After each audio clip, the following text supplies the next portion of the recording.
Hebrews chapter 2 verses 10 to 18 ang ating babasahin. Hebrews 2, 10 to 18. Let me read it for you. Follow me with your eyes. For it was fitting that He, for whom and by whom all things exist, in bringing many sons to glory, should make the founder of their salvation perfect through suffering.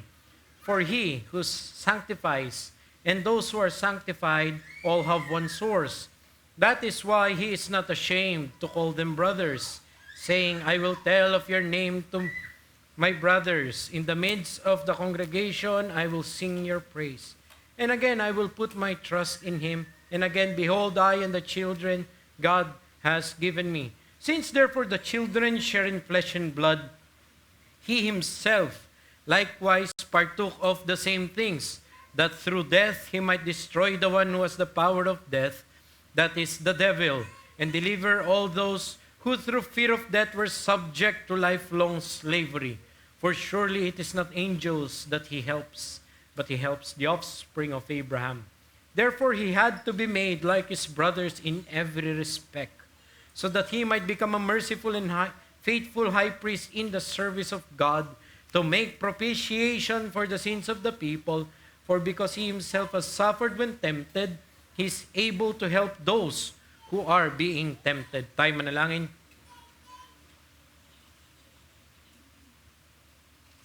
O Panginoong Diyos, salamat po sa oras na ito, kagaya ng mga ipinanalangin na ng aming mga kapatid, ay muli hinihiling namin ang inyo pong tulong at ang inyo pong pagkilos sa kalagitnaan namin sa umagang ito. Panginoon, ito po ang pangangaral ng inyong salita at nanghihina po ang inyong mangangaral at nanliliit po ko sa dakilang mga bagay na natututunan ko dito sa aking pag-aaral sa mga talatang ito. Panginoon, I feel inadequate, but Lord, please prove your word true in the hearts of your people.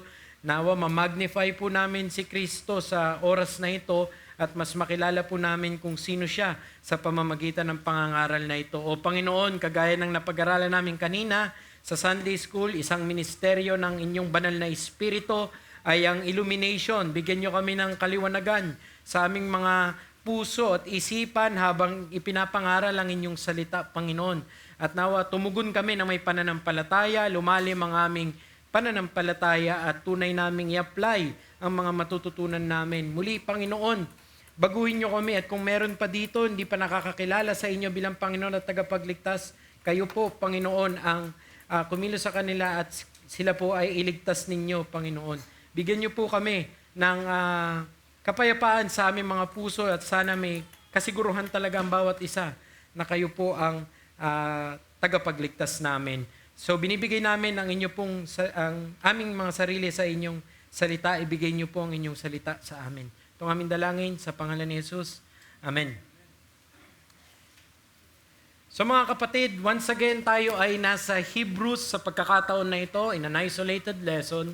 Nakita niyo ang ating pamagat sa mensaheng ito, pero bago natin puntahan yon, gusto ko bigyan ulit kayo ng pag-aalala sa konteksto ng ating pinag-aaralan ngayon. Hebrews ay isang kasulatan na sermon na isinulat, consisting both of encouragements and warnings at the same time. Kaya ito isinulat dahil may sa mga nakakapakinig dito at mga bumabasa dito, meron sa isang kongregasyon na mga tunay na mga mananampalataya na nahihirapan sa kanilang pananampalataya at meron din sa kalagitnaan nila na nagpapanggap na mananampalataya o kaya naman kiniklaim nila na mananampalataya sila pero ang tunay hindi naman talaga nila pinanghahawakan ito. So in a blanket challenge, ganun ang gagawin ng Hebrews, hahamunin niya ang pananampalataya ng bawat isa, yung mga tunay na mananampalataya para lalong manampalataya at hindi tumalikod. At yun namang mga hindi tunay na mananampalataya ay mahamon na suriin ang kanilang mga sarili para tunay silang manampalataya. So hindi nyo sana ma-miss out kung ano talaga ang tema ng Hebrews. Ulitin ko yung word, pananampalataya ang pinag-uusapan. So ito ay mga isinulat para tulungan ang pananampalataya ng mga Kristiyano. So the audience are presumed as Christians that is familiar with Jewish religion and Old Testament scriptures. Ito yung background nila, kaya maraming i-quote na talata sa Lumang Tipan. Tandaan natin, ang ating talata ay kasama, ang ating passage, para bigyan lang kayo ng section o konteksto. Sa pericope niya, ang tawag ang pericope, alam nyo na, di ba, isang mas malaking segment kaysa sa paragraph o sa isang section lamang.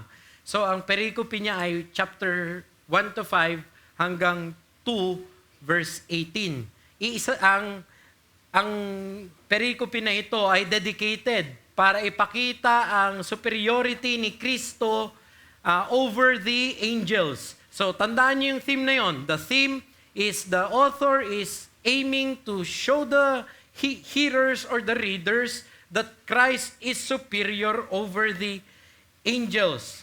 Now, yung chapters 1 to 5, chapter 1 to 5 to chapter 2 verse 4, pinagtatabi niya o kinokontrast niya si Kristo with that of the angels and warns them of neglecting the greater message of the greater revelation bearer. So who is the greater revelation bearer? Christ. Actually, Christ is the final revelation. At sinabi doon sa unang babala na huwag kang magpapabaya sa iyong pakikinig sa mensahe ni Kristo. Dahil wala nang susunod. Pagkatapos nito, wala nang mas dakila pang darating na mensahero. Yung chapters 2 verses 5 to 9, which is the last time I preached in the morning, na ito yung na Hebrews ang gamit natin, it's the previous passage and it highlights the shift of the author from contrasting the Son from angels by virtue of His divinity.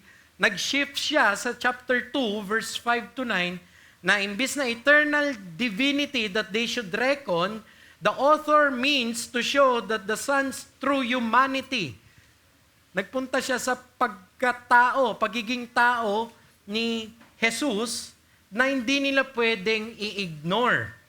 Sa madaling salita, ang anak ay, the Son is greater than the angels, not just because of intrinsic divinity, but also because of the shared humanity. If you would recall the previous message, may kadakilaan si Kristo na higit sa mga anghel na matatagpuan lamang sa pagbubulay-bulay sa kanyang pagkakatawang tao. Sa chapter 2, napakarami na anong Tagalog nun? Expound, re-reveal ng author kung ano ba talaga ang kadakilaan ng incarnation, ng pagkakatawang tao ni Kristo, na hindi ito basta-basta na nangyari lang na parang production line lang siya, na parang bulong ng Yokohama, na alam mo yun, may ibang kahalintulad na lalaban. Hindi, ibang-iba yung ginawa ni Kristo sa kanyang pagbaba at pagkakatawang tao. At iisipin mo, di ba, mga Hudyo yung mga background at yung mga nakikinig, para sa kanila, ang mga dakila ay yung mga mensaherong nanggagaling, bumababa sa langit na mga anghel. Walang mas dakila doon. Pero papatunayan ng Hebrew author na no, it's not just the divinity that makes Christ greater than the angels. It's also His humanity. And if you would remember there, na if you meditate upon that humanity, you will see there na nandun yung dignidad. Sa pagpapakababa ni Kristo, may kakaibang dignidad na binibigay sa tao. Actually, doon mo lang masusunod yung creation mandate mo. Kapag nandun ka na kay Kristo, the dominion is promised for man. What is man? Insignificant man, that you are mindful of Him. Di ba naalala niyo yung text?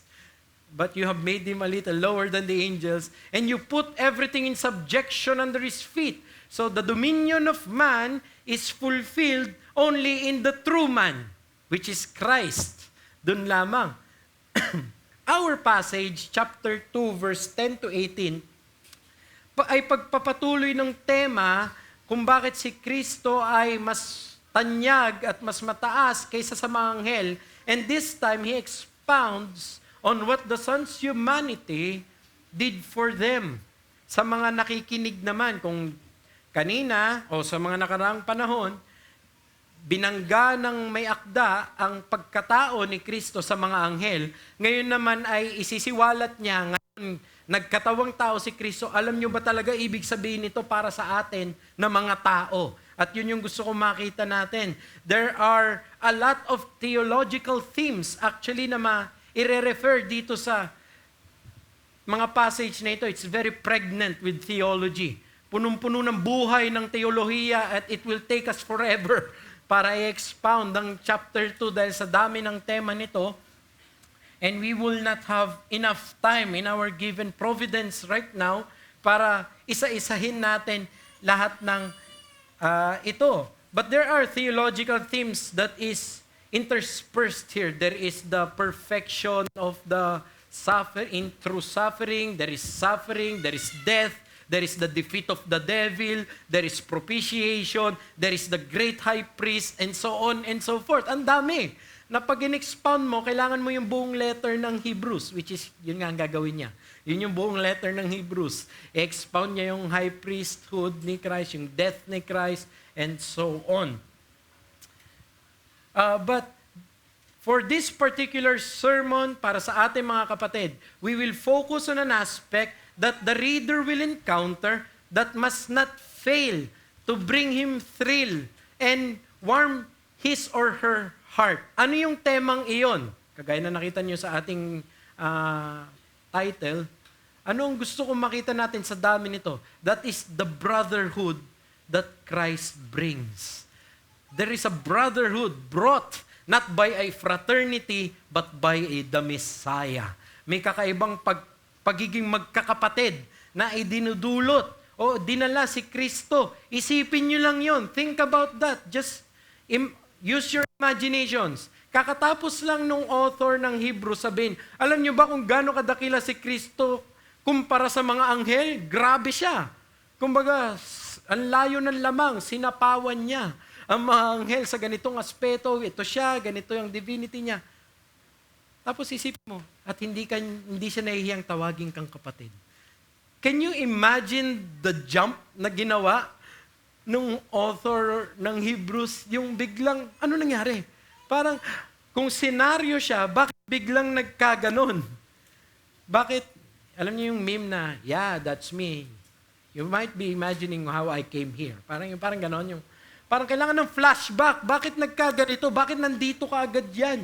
Parang ganon ang pinapakita ng Hebrews. Mula sa kalangitan at ang dignidad ng kalangitan, biglang, ngayon, siya'y nagkatawang tao. At eto, tinawag kanyang pamilya. Can you just imagine that? Dapat lahat tayo ay kikiligin sa katotohanan na yun. Lahat dapat ng mananampalataya kapag binulay-bulay niya na ang pinakadakilang anak ng kalangitan, the high king of heaven, calls you brother. How can that be? Dapat yun ang maintindihan natin dito. Hindi dapat natin ma-miss ito. Think about that. He embraced us. In this bold and amazing paragraph, the author explicitly ascribes as part of the rationale of the incarnation, the familial connection of the Son to that of man. Alam niyo kung paano ko nasabi ito? 7 times there is a term of family. Children, son, brother. Paulit-ulit. This is terms of family. At ina-apply ito kay Christ at sa kanyang kongregasyon, sa kanyang mga tao. Kaya ganun ang gusto kong pagtuunan natin ng pansin. Kaya yun ang title natin. Hindi ikinahiyang tawaging kapatid. Kung si Kristo ang, alam niyo yun, pinakadakila sa lahat ng mga dakila, tanyag sa lahat ng tanyag, mataas sa lahat ng entablado, alam niyo yung karanasan ng mga tao, di ba? Kapag may mataas na dyan, di ba nga ang kasabihan, wag mo kong kalimutan na pag nandun ka na sa taas.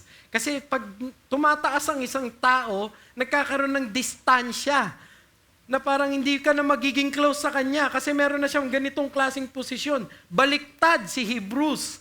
Eto siya, ganito siya kataas, tas bumaba siya sa'yo. Hindi siya lumayo. Hindi siya malayo na hindi mo maabot. Actually, siya yung yumakap. Siya yung nagpakumbaba, nag-condescend sa atin. At napakagandang katotohanan nun. Chapter 2 ng Hebrews is full of profound and marvelous statements about the humanity of Christ. Alam niyo yung tono ng passage? kung ito ay metric system. Kung may meter siya sa music, alam niyo yung pinapakita niya, the tone of the passage is Christ wholeheartedly and unashamedly identifying himself to our weak humanity through stronger and stronger voice. Kumbaga mula sa MF naging F. Alam niyo yun? Mezzo forte to fortissimo. Alam niyo yun? Hanggang FFF at pinapakita niya, kayo ang pinuntahan. Naintindihan niyo na ngayon, kaya nung binasa ninyo, kaya hindi niya tinutulungan ng mga, for surely it is not angels that he helps, but he helps the offspring of Abraham. Napakaganda. Ito ang kongregasyon ng bagong tipan. Ang tumutulong sa kanya, ang nagbibigay sa kanya ng identity, ay ang hari ng mga hari. Ang Diyos ng lahat. Ang anak na pinakadakila sa lahat. In other words, the greater glory of Christ is not only seen in the deliverance that His work brings. We all know that. There is deliverance. Actually, in-expound sa text yun. We're going to be delivered from the death, or from the devil and the power of death and so on. But that it is not only seen in that. It's not only seen in the deliverance that it brings, but it is also seen in the family that it forms. Gusto ko pong i-highlight, idiin para sa inyo. Iba yung ginawa ni Kristo. Hindi po siya parang kayo lang sa trabaho nyo, may kung output-based yung work from home setup nyo or kung ano man, na pag nagawa nyo na yun, tapos na, sign off na ako, okay na ako. Wala kang pakialam kung ano mangyayari sa boss mo bukas. Tama? Hindi ganun ang pinagtagumpayan ni Kristo. Meron siyang tinapos, may mission siya, meron siyang ginampanan na napakadakila, pagkatapos nun, halika, akin ka na. Inangkin pa niya. At yun ang isang dakilang bagay na dapat nating tignan. Ang mensahe natin na ito, sa pagkakatawang tao ni Jesus, hindi lamang niya tayo buong pusong niyakap bilang mga miyembro ng pamilya. Inangkin rin niyang nang walang pag-aalinlangan ng ating karanasan ng pagdurusa. In the incarnation of Christ, He not only unashamedly embraced us as family members, He also unreservedly shared in our experience of suffering. Sinong boss ang gagawa nun? Sinong champion ang gagawa nun? Nagtagumpay na ako, pero hindi. Ang gagawin niya, aangkinin niya pa pati yung mga kalagayan niyo. Marami kayo siguro, nung lumalaki kayo ng mga, kung kagaya ko kayo, may mga hero or heroine kayo, babaeng bida, na hinahangaan, whether, ewan ko, Magic Knight Ray Earth yan, o si Goku, o yung isa ba sa atin, Reka, ganon. Sino man ang gusto ninyo na kampiyon, pero wala sa mga kampiyon yung yun, fictional as they may be, that can sympathize with your exact situation. None of the big three of the anime, although they reflect it, can really understand your struggle with sin. None cannot really express the despair that is brought to you kapag nakita mong ganito kabanalan Diyos at ganito ko kasama. Anong gagawin ko? Paano ko tatawirin to? Walang makapagbibigay nun sa inyo. Isa lang ang kampiyon na gagawa nun, si Kristo. At itong Kristong ito, hindi ka lang niya binigyan ng landas na parang stairway to heaven, to use that word. At yun lang siya. No, He's not just a stairway to heaven. He is your brother. Can you imagine that? The one who died for you actually goes with you. Come on, I am with you. I am not ashamed to call you brothers. Nagsalamin ako kanina, nahihiya ako sa sarili kong muka. Pero si Kristo, hindi ako kinahihiya.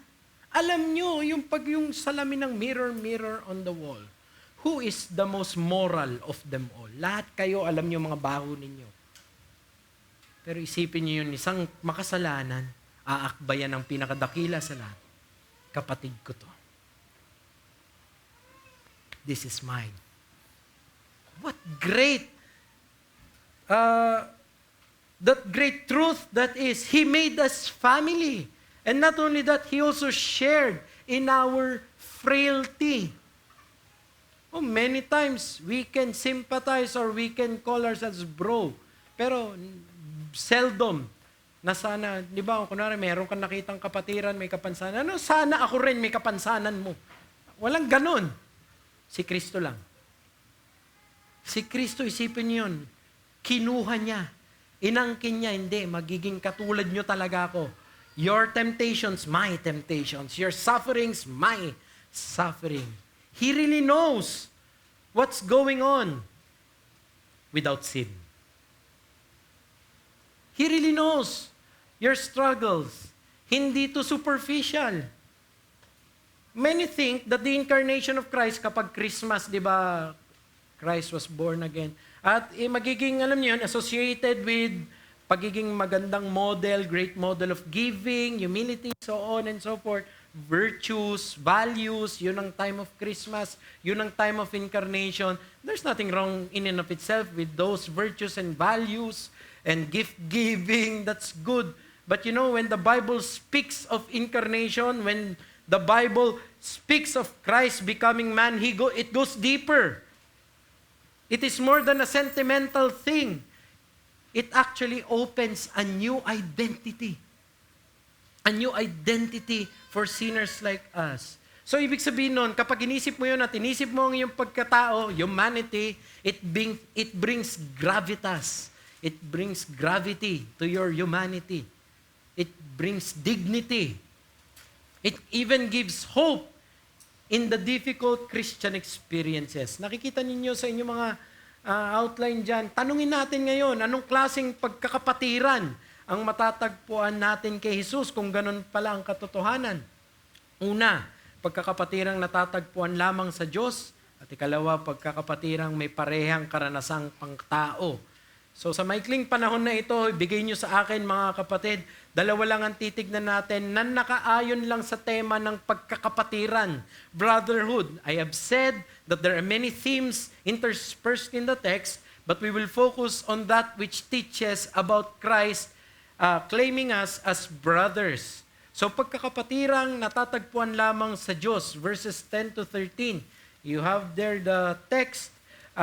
Babaybayin natin ulit yan, mga talatang yan, pero ibigay ko muna ang obserbasyon natin. Inirarason ng mayakda na kay Kristo may kakaibang katayuan na matatagpuan ng kanyang mga tao. Hindi lang siya may dakilang katagumpayan, meron din siyang binibigay na kakaibang katayuan. Tignan nyo, yung verse 10 ng Hebrews chapter 2, nakita ka agad natin yung intensyon ng Diyos, bakit niya dinala ang kanyang anak dito. For it was fitting that He, yung unang He dyan is God. Okay, for it was fitting that He, for whom and by whom all things exist, in bringing many sons to glory, should make the founder of their salvation, yung si Christ na yon, perfect through suffering. So, ano daw ang pakay ng Diyos? God intends to bring us into glory. Nakikita niyo yun? Itinabi niya tayo kay Kristo. Alam natin na si Kristo ay niluwalhati ng ating Panginoon. Tinanggap niya ang sakripisyo after ng death. There was the resurrection and then there was the exaltation. Actually, in the resurrection, He was exalted. Okay? And in that, there is glory. He is indeed the Davidic king that has all these accolades, all these victories. And you might say, oh, yun lang yun. Parang si Leonidas, sa kanya lang yun. O kung sino man yung champion mo, New York Knicks lang yun, o whatever, kung anong sports mo. Hindi ganun ang ginawa ni Kristo. Yes, siya ang nanguna, siya ang naluwalhati, siya ang inexalt. Pero alam nyo ba ang katotohanan? Kasama tayo. Kumbaga, isinabit tayo sa mga katagumpayan ni Kristo. Alam niyo ba kung gaano kadakila yun? Sino sa atin dito ang deserve magtagumpay?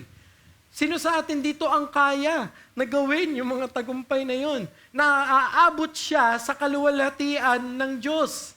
Di ba alam natin kung anong memory verse dapat natin sa ating mga sarili? For all have sinned and fall short of the glory of God. But here, it's the opposite. There is this promise that actually in the blessing of the new covenant, we are not just saved, redeemed people. We are also champions. We share in the victory. Tayo ang tunay na nagtatagumpay na partido. You see, brothers, sa umpisa pa lang, pinapakita niya na kay Kristo, hindi lang inintend ni God na si Christ ang ma-exalt, pati tayo. Hindi ibig sabihin magiging tayo, si Christ. Meron pa ring distinction. Kaya verse 11, basahin natin. Sa verse 11, nilinaw niya, for he who sanctifies and those who are sanctified, tayo yon, hindi tayo yung nagsanctify, si Kristo yon. Okay, he who sanctifies and those who are sanctified, tayo yun, mga anak niya, all have one source. Alam niyo yung source dyan, pag ESV kayo, makikita niyo yung footnote, yun yung rendering niya. Actually, all are of one. May iisang pinanggalingan. So, there is the similarity. Bakit tayo makikishare? Because we have one source. We share in what God has done for us. But we are not the sanctifier. Recipient lang tayo. There is still, in that text, at the same breath, he shows the similarity and the difference of Christ and His people. Pero yung susunod, na mga katagaang nakakamangha, we know the difference. Pero what did the Son do? Therefore, anong sabi niya? That is why He is not ashamed to call them brothers. What a great reality. Hindi siya nahiya na ituring tayong kapatid, na gawin tayong kapatid. And we can expound on this, how Christ is the firstborn, the heir, and we are fellow heirs, and we have many New Testament texts that time will not permit us to go through. But I hope you know, and I hope you research it, na ito yung katuruan ng bagong tipan. Na kay Kristo, hindi lang tayo tinubos, tayo rin ay ginawang anak. Ang tawag doon is adoption. You are not there by virtue of right. You are there by virtue of adoption. Ibang pamilya, alien family ang kumupkup sa'yo. Wala kang ginawa para, alam mo yon, para madala ka sa sitwasyon na yon. Actually, kanina yung Sunday school, what is the agent? Who is the agent that makes that possible? Adoption through the Spirit that is promised in the New Covenant. You did not even feel the very paperwork that you signed. It's the Spirit that seals it. Alam niyo kung gaano kadakila ito? Pag binabasa niyo ito, wag sana lang ito, ano ngayon? Pati naman ako tawag ko kay Brad. Hindi ganun, hindi, it's not the same. Yung tawagan natin na bro, hindi yun the same. It's like some dignitary.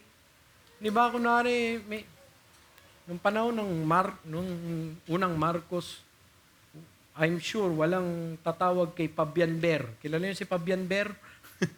Parang masyadong matanda. Siya ang chief of, ni Marcos. General yon. Wala sa kanyang mga, sa mga sundalo, bro, kahit pareho pang PMA graduate year yon, hindi pwede. May dignity yon sa ranking niya. At kahit yung mga citizen, hindi pwedeng, gaganunin niya lang yon. Yo, what's up? Hindi. Hindi yun casual. Kakaiba yun. Kaya pag siya mismo, yung katulad ng isang prinsipe na ganon, sabihin na lang natin, inakbayan ka at eto kapatid ko. This is my man. This is mine. This is my people. It's something drawing privilege out of your heart. At yun ang gusto ipakita ng Hebrews dito. Tatalikuran mo yung pananampalataya mo. Alam mo ba kung anong ginawa ni Kristo sa'yo? Inangkin ka niya bilang kapatid. Tapos ikaw nahihirapan ka lang, ayaw mo na. Meron ka lang sakit, tinatalikuran mo na siya. Siya, bumaba siya mula sa langit. Tapos ginilap ka niya bilang pamilya.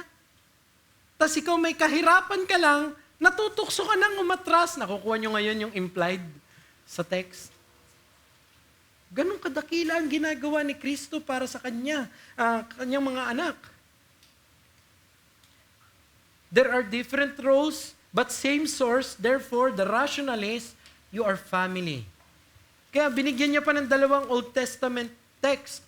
Yung verse 12, anong sabi ng ating talata? Saying, I will tell of your name to my brothers. In the midst of the congregation, I will sing your praise. On pag-explain, I will tell of your name to my brothers. He is actually quoting Psalm 22. 22 yan. Psalm 22. Alam niyo kung anong Psalm 22? It's a messianic psalm, but originally, it's a psalm of David na, ano tawag doon? Lament. Yung unang part ng psalm na yan, kinote ni Christ sa cross. My God, why hast thou forsaken me? Ganon. Pero sa original context, aatakihin ng maraming si David na papalibutan, ganon ang pakiramdam niya, laging may problema, laging may political turmoil. Oh my God, why hast thou forsaken me? Pero pag binasa niyo, sana makapag-expound ng isa sa mga preacher natin dito sa Psalm 22. Ang kada punctuation ng musical stanzas niya, punctuation niya, hope in God. Hope in God. May problema ganito, napapalibutan kami ng mga leon at ang mga buffalo ng Bashan, ganun na sinasabi niya. Poetic language that saying ang lalakas ng kalaban. Yan. Pero ang punctuation niya, pero sa inyo po kami, Yahweh, nagkakaroon ng pag-asa. Verse 22 nun is this. Nagtagumpay sila. Na-redeem sila. Na-deliver sila. At itong sinasabi niya, na-deliver ka. Ang celebration ni David is, dahil dineliver mo kami, I will tell of your name to the congregation, to my brothers. So here is the Davidic king acknowledging, God, you gave us victory, therefore, we will worship you together with my brothers. Ang ginagawa ng Hebrews, sa original intention, si David at Israel, ina-apply niya ngayon. Sino na yon? Yung doon, si Christ na. The real Davidic king. At alam niyo kung sino yung brothers? Tayo. Dineliver niyo po ang mga tao ninyo. I will tell of your name. Ibig sabihin nito, your deliverance must lead to your adoration, to your worship. You ought to worship Christ and God because of what He has done for us. But in this exposition, wherein a messianic psalm was applied to Christ, we are saying that Jesus is the Davidic king whom God gave victory and now He shares it with His brother. So napalitan yung picture. Hindi siya parang, okay, na-save kami kasama nung ni David. Tapos lahat kami ngayon magsasamba. Hindi. Sinave ko sila. Ngayon, kasama ko sila. Alam mo yun? Inangkin niya tayo. You should see how blessed the redeemed is. And in verse 13, makikita nyo, I and the children God had given me. Dalawang quotation yan actually. I will put my trust in Him, and behold, I and the children God has given me. That is a quotation from Isaiah 8 verse 17 and 18. 17 yung una, 18 yung una. Explain ko lang ulit kasi kinote niya Kailangan natin paliwanag. Hindi naman po kasi kayo mga Hudyo. Wala po sa inyo na kada Sabado nagbabasa sa sinagoga ninyo. Okay, pero familiar sila dito. Ano nangyayari sa Isaiah chapter 8? Aatakihin ng Syria at alam niyo sila King Ahaz and so on and so forth. Ganun ulit. At kailangan nila ng rescue, kailangan na hihirapan na si Isaiah kasi ayaw naman manampalataya ng mga tao. Andyan na nga sa poder nila o sa gates nila yung mananakop, ayaw pa rin nilang tumalima. Pero anong ginawa ni Yahweh para sa kanila? Hindi, i-rescue ko sila. Mga usurper yan, hindi sila ang tunay na dapat umupo sa trono. ni David. There is a real Davidic king dapat. I-usurp ng, alam mo yun, ng conglomerate ng bansa. Coalition ng bansa, ang Judah, noong time na yon. At alam nyo, ang token is this. Ilagay mo sa birth certificate, sabi niya kay, sa bato, ang pangalang Maher-shalal-hash-baz. Yun ang pinakamahabang pangalan sa Bible. Alam niyo kung sino po yun? Anak yun ni Isaiah. Hindi pa buntis yung asawa niya, pero pinalagay na ni Yahweh. Maher-shalal-hash-baz. Ito, may papangalan mo dyan. Sa mga buntis po dito, pwede niyo pong gamitin. Ikaw yung mahal, tapos si Mahar.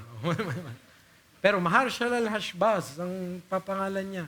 Bakit? Kasi i-redeem pa rin. There is a remnant. Ganon din yung pangalawang anak. So the token of God's promises is actually the son of Isaiah dun sa panahon na yon. Pero ito, ginagawa niya na in the original quote, I is Isaiah and his children, which is the token of God's deliverance. But now, kini-Christologize niya.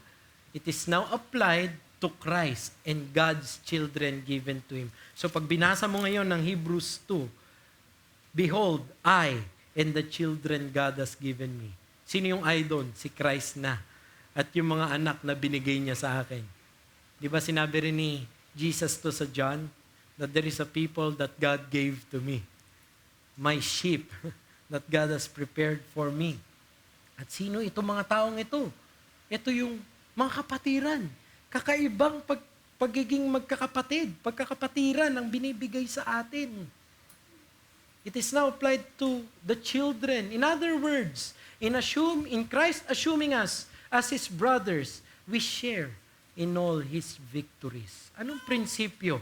Ang tunay na pakiramdam ng pagiging kabilang na patuloy na hinahanap ng tao ay matatagpuan lamang sa pamilyang itinatag ni Kristo.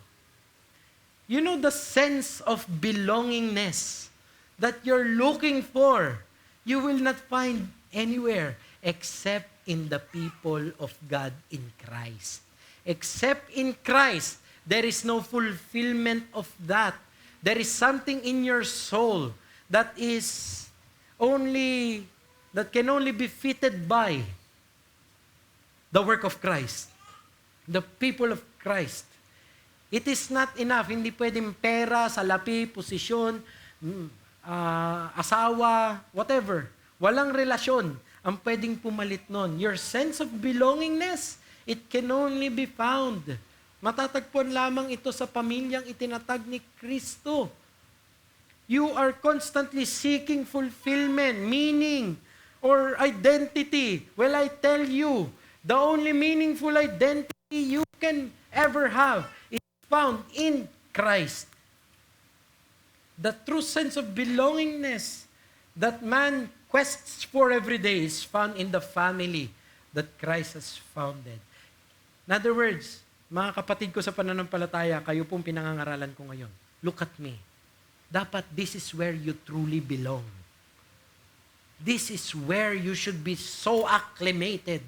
This is where your identity should fit in. Doesn't matter your personality. Kung kapareha mo ko, hindi kapareha ng taong ito, hindi mo ka-vibes to, it doesn't matter. Because the reality, meron tayong pagkakapatirang nakatatag lamang sa Diyos. Hindi sa isa't isa. Doon dapat natin kunin. Ito kaya ang pananaw natin sa ating Kristyanidad. You know me, guys. I am a social person. I do not have, alam mo yan, yung tinatawag nilang battery na nalulobat kapag gano'n. Wala akong gano'n. Punta kayo sa bahay, gigising ako para sa But it doesn't matter kung hindi kayo gano'n. Even if you're an introvert, extrovert, dynamic, static, electric, whatever. Whatever it is, your identity should be your union with Christ. Ito yung sense of belongingness. Kaya hindi magandang salamin, reflection ng isang Kristyanidad na awkward siya sa church. Hindi siya mapakali. Gustong umalis, gusto lumabas. Walang gustong kausapin. Ano yun? Hindi iyon ang pamilya ni Kristo. Maaring ganun kayo sa inyong mga kanya-kanyang pamilya. May kilala akong ganung pamilya. Mag-usap yung mag-asawa. Gaganon niya. Nagkayunawaan? Sabi ko, paano yun? Hindi ako ganun. Hindi ganun sa pamilyang kinagisnan ko. Pero ang alam kong pamilya kay Kristo, sama-sama yan. Magkakaiba. Merong mga katulad ni Pedro na madaldal, masyadong matalas ang dila. Meron yung mga katulad nila Santiago at nila Juan na opportunista, sons of thunder. Di ba? At meron din mga katulad ni Nathaniel. Meron din mga katulad ni Philip. Meron din mga katulad ni Bartholomew. Huwag kayong mag-alala. Meron din katulad ni Simon, the radical, the zealot. Revolusyonaryo. Pwede. Sa loob ng iglesia. Kaya hindi maganda dito na meron tayong mga partido. Alam nyo na yon? Yung political linings natin, lineage. Dito ako, dahil hindi ka dito, hindi ka kasama sa fellowship. Walang ganon. Iisa lang ang bandera po natin, hindi yellow yon. Hindi rin, red or whatever. Or green. No. That's the cross. That's the only flag we fly. I know there are differences. There are, of course, kung sino yung peers mo, yun yung magiging ka-close mo. Pero dapat kaya mo, na mahalin lahat. Dapat kaya mong i-identify ang sarili mo sa iba na hindi mo kahalin tulad.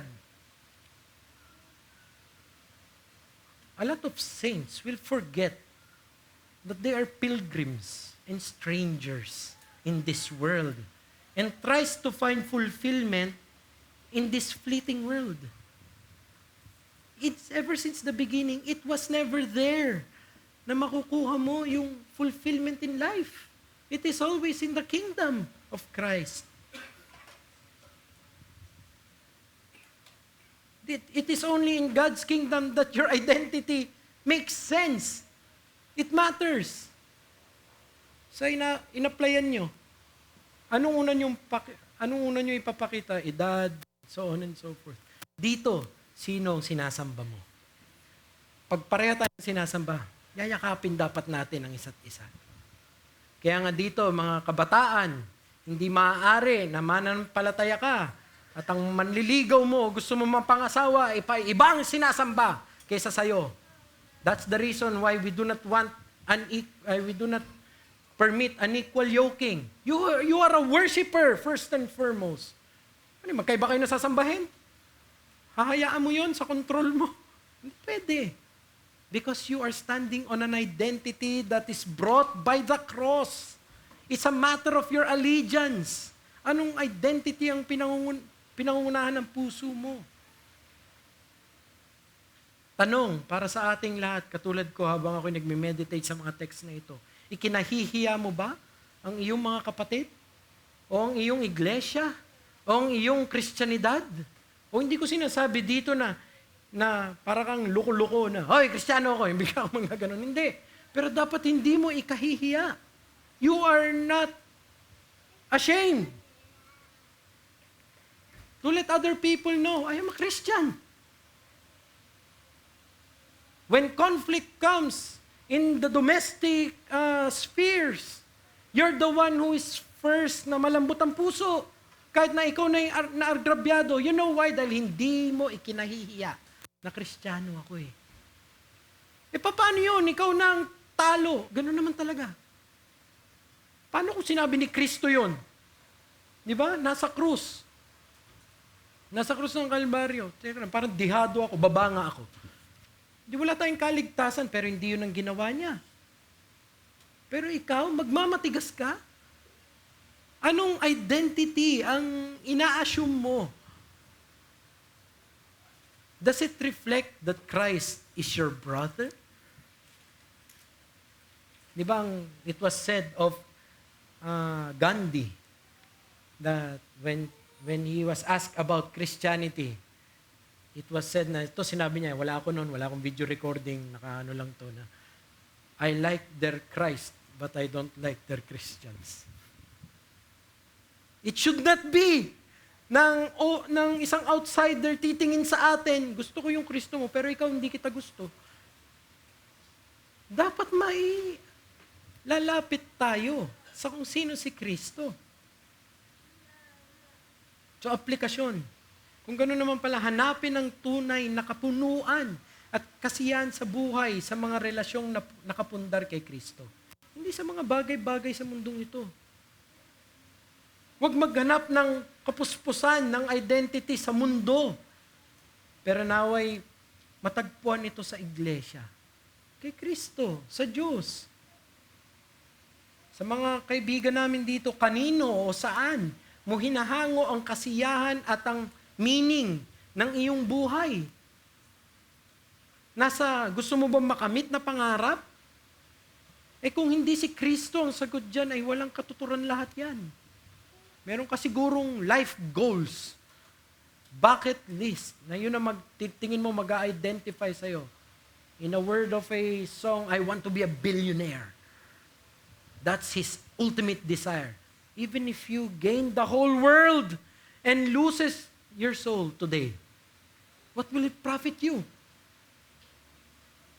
Unless Christ is the meaning and joy of your life, it's vain. So, nasa iyo ba si Kristo? Kaya mo bang sabihin ng buong puso, si Kristo ay inako ako bilang kapatid? Inangkin ako ni Kristo. Kung wala si Kristo sa iyo, kung hindi ka nananampalataya kay Kristo, hindi pwede na nasa iyo yung pangakong yun. Mga Pilipino tayo, lahat ng Pilipino siguro, karamihan, sasabihin, Kristiyano kami. Pero tunay ba talaga mananampalataya kay Kristo? Many will say to me, Lord, Lord. And in the end, God will say, I never knew you. Tignan mo yung sarili. Ikaw ba talaga'y tunay na kay Kristo ang ibig sabihin ng iyong buhay? At para sa mananampalataya, huwag mong kalimutan that it is only in Christ that you find fulfillment of your humanity ultimately. Even in your accomplishing of your mandates. Asawa ka, di ba? O kaya asawa ka lalaki, asawa kang babae, may trabaho ka, you're a worker, so on. Again, but your ultimate identity is not in that, but in Christ. Not your spouse, not your achievements, not your relationships. Ang iglesia, ang dapat tunay na sumasalamin sa pagkakapatirang nakatatag sa Diyos. Dito dapat nakikitaan ng tunay na pagmamahal at pagkakaisa. Sabi ni Kristo, how will they know that we are His disciples? If we love one another.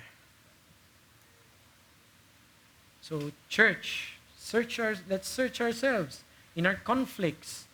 Is this brotherhood still reflected in your quest to be forgiven or to ask for forgiveness or to forgive?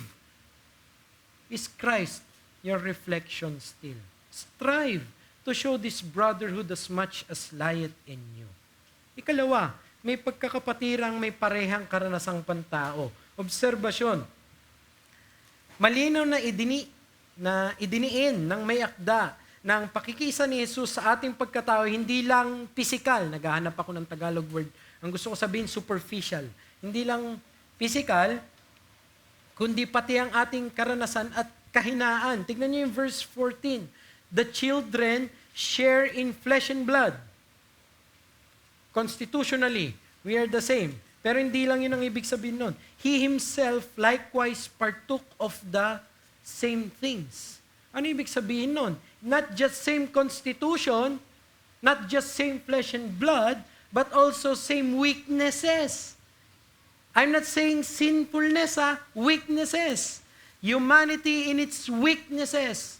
Frailty. Nung dumating po si Christ dito, nagkatawang tao, yung pagkakatawang tao niya, hindi San Goku. Alam niyo yun, hindi adamantium ang buto, hindi, alam mo yun, hindi siya, wala siyang superhero body. He has the body of a son of a carpenter. Siguro lean, kasi karpentero Pero bato-bato, ganun siguro. Hindi na natin alam. Hindi dinescribe ni Peter o ni John kung ano yung kulay ng buhok. Pero yung katawan niya, pareho ng katawan mo. Ano ibig sabihin nun? Pag binabad mo yan, magkakatrangkaso yan. Pwede siyang magkaroon ng mga ganun. Pag tinusok mo yan, dudugo yan. Kapag hinarabas mo lang yan, mapapagod yan. Kaya nga natutulog siya kahit, alam niyo yun, nasa bagyo na, tulog pa. Sinong gagawa nun? Mga asawang babae. Alam niyo, yung mga, di ba, pag pagod yung asawa niyong lalaki, anong gagawin niya? Ay, parang bangkayan. Parang kuliglig yan sa gabi. Gaganon yan sa ano, walang pakialam yan. Kahit na 10 tuko ang ilapit mo sa... Napapagod. May katauhan siyang hindi alien sa atin. Actually, yun yung point ng mga text. He experienced the same, the things that we experience. Verse 17, therefore, he had to be made like his brothers in every respect. I cannot get more explicit than that. Your temptations, the way you feel it, ganyan yon. It's more, actually, kasi mas grabe yung temptasyon ni Satanas sa kanya kaysa sa'yo. Pero in every respect, hindi mo pwedeng sabihin kay Kristo, hindi naman alam ni Kristo tong problema ko sa ganito, sa struggle ko sa kasalanan. Alam niya! Alam niya. Alam niya kung ano yung pagsusulit na yon. Alam niya yung nangyayari yung split second before ka mag-decide na mag-give in sa sin, pero siya hindi nag-give in. Natutukso siya. Meron siya mga kahinaan. Ito yung sinasabi ng teksto, hindi ko pwedeng baguhin. In all respects, the same as we are. Not just constitutionally, but in all our weaknesses. Why? Bakit ganito? So that he might become a merciful and faithful high priest. Made like his brothers in every respect means same experiences. Tignan niyo yung verse 18. Yun yung final text natin. I'm going fast here. For because he himself has suffered when tempted, he is able to help those who are being tempted. Explicitly tinuturo that he shares in our temptation. Alam niyo, he is indeed the truest man. Ito talaga, kaya siya talagang dapat tayo nakatingin. Siya ang nagtagumpay, hindi si tatay, hindi si pastor, hindi si preacher, hindi si brother, hindi si ate, si kuya. Si Kristo, siya lang yun. There will come a time, madidisappoint kayo sa mga kuya nyo dito, mga ano nyo. Pero kay Kristo, hindi. He had always obeyed. Nasa kanya yung katagumpayan na kailangan mo. Do you even know what that means? Have you meditated on that truth? Sana this Lord's Day, yun ang nguyain natin.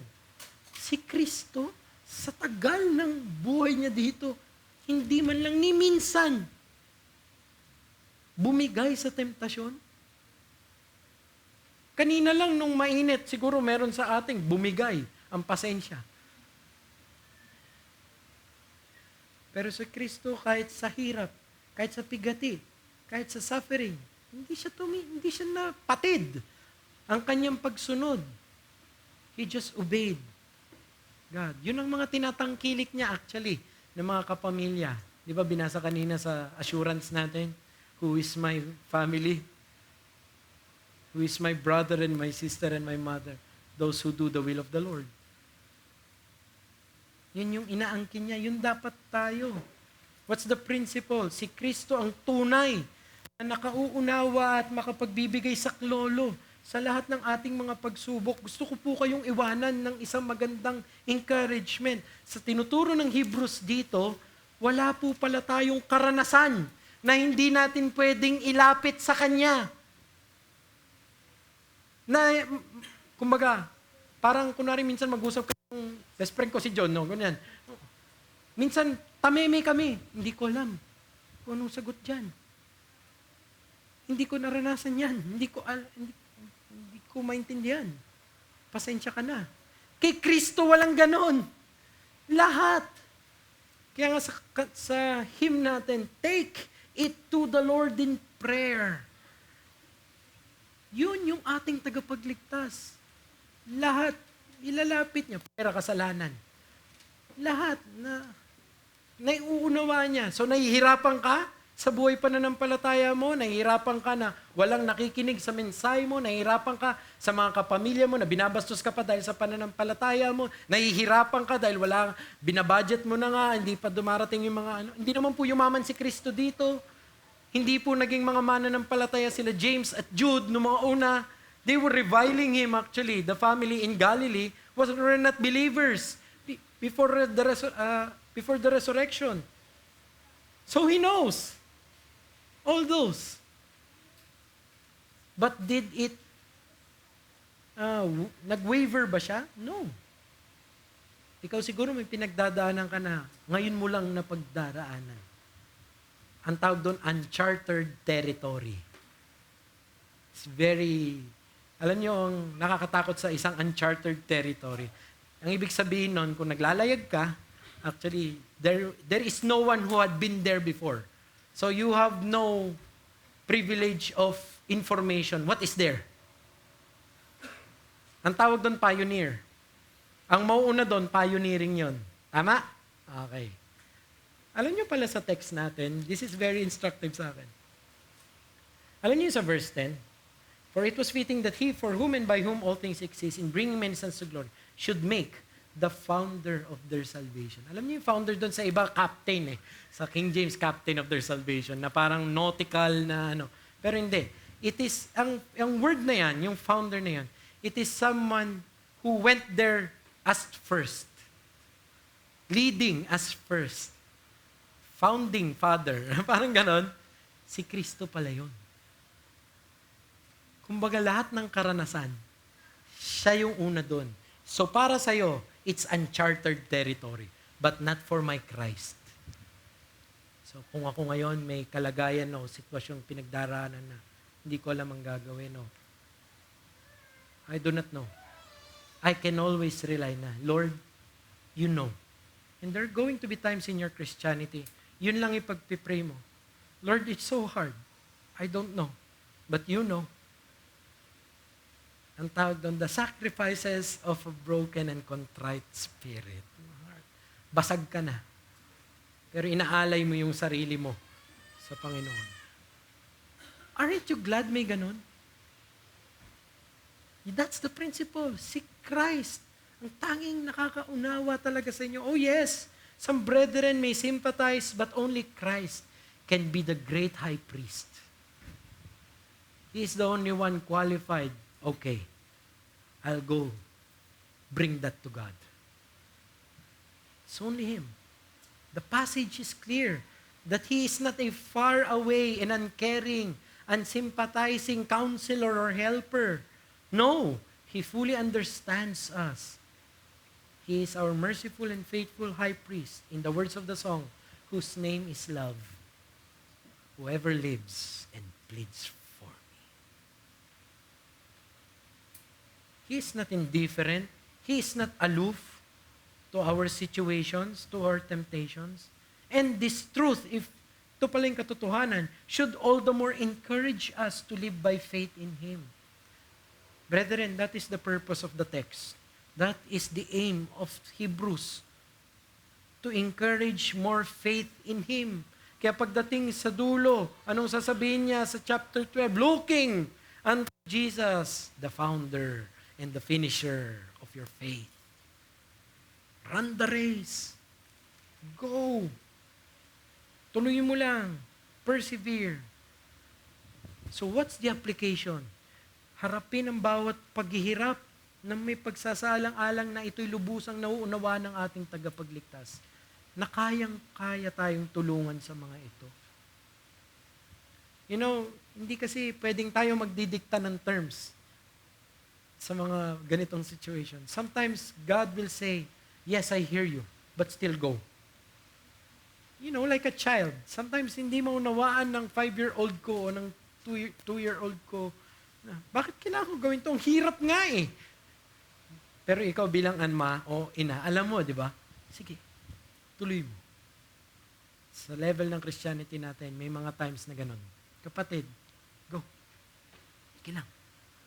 It doesn't mean na nagtutuloy ang sitwasyon mo, hindi ka pinakikinggan ng Diyos. Baka it means dyan siya mag-glorify sa'yo. Baka it means dyan lalabas yung purposes niya sa buhay mo, o purposes niya para sa ibang tao. So tuloy mo lang. Harapin mo yan nang may reckoning na ito'y naunawaan ng aking tagapagligtas. Malinaw na iminumungkahi ng may yakda na di dapat nating kalimutan na naranasan din ito ni Kristo. Pinagdaraanan din, mga pighati. He is our caring and understanding Savior. Huwag kang sumuko sa mga pagsubok ng buhay. Bagkus ay alalahanin na si Kristo din ay dumaan sa mga matinding kahirapan. Isaisip mo si Kristo ay may alam din sa ganitong kalagayan at maaari tayong humingi ng tulong sa Kanya. Anytime. You know what is the perks of being an insomniac? You know, there is always someone who is more awake and alert and alive than you. Yes. Kung mga kapwa ko insomniac dito, di ba? Wala na. Basag na yung ano mo. Yung sentence, 6 na beses mo na binabasa, wala nangyayari. Wala ka ng alertness. Diwa. Pero alam niyo kung sino meron? God can. God still is there. It's just amazing. Sometimes, na tayo, pagod na tayo, hindi ko na kaya kahit anak ko pa yan, mahal ko. Pag naubos na, wala na akong kakayanan na solusyonan. Pero si God, open yung throne niya para sa mga anak niya. From everywhere in the world. Umaga man o gabi, tapos na tayo manalangin, gabi na, madaling araw. Yung mga nasa Amerika naman, ang mananalangin, pakikinggan niya pa rin. He has that great na understanding. So huwag tayong sumuko. Huwag bumigay sa mga tukso ng kasalanan. Ano yung pinagdaraanan mo na sa tingin mo? Isinuko mo na hindi ko kaya to. Hindi ako to matutulungan ng Panginoon dito. Wala na. Physiology ko na to. Biology ko na. It's my habit na. Don't think na may kasalanan kang hindi kaya mapagtagumpayan. Ilapit mo lagi sa Panginoon. Siya ang tunay na nagbibigay ng katagumpayan. Yung lesson kanina, it's through the Spirit that you are sanctified. Sa Kanya ka kumuha ng kalakasan. Kay Kristo dapat ang tunay na pagtitiwala, hindi sa mga kaparaanan ng tao. At panghuli, napapatid ba ang iyong pagsamba sa Kanya? Sa mga katotohanan na ito ay dapat mapaalalahanan tayong all the more na dapat energized tayo sa ating mga ginagawa. Alam nyo, I was asked to give the hymn as a response sa awitin natin. Baka magulat kayo, ang awitin natin mamaya is Joyful, Joyful, We Adore Thee. Pag inisip nyo yun, isipin nyo, Christmas song siya. But if you look at the message, it's not a song about the first coming.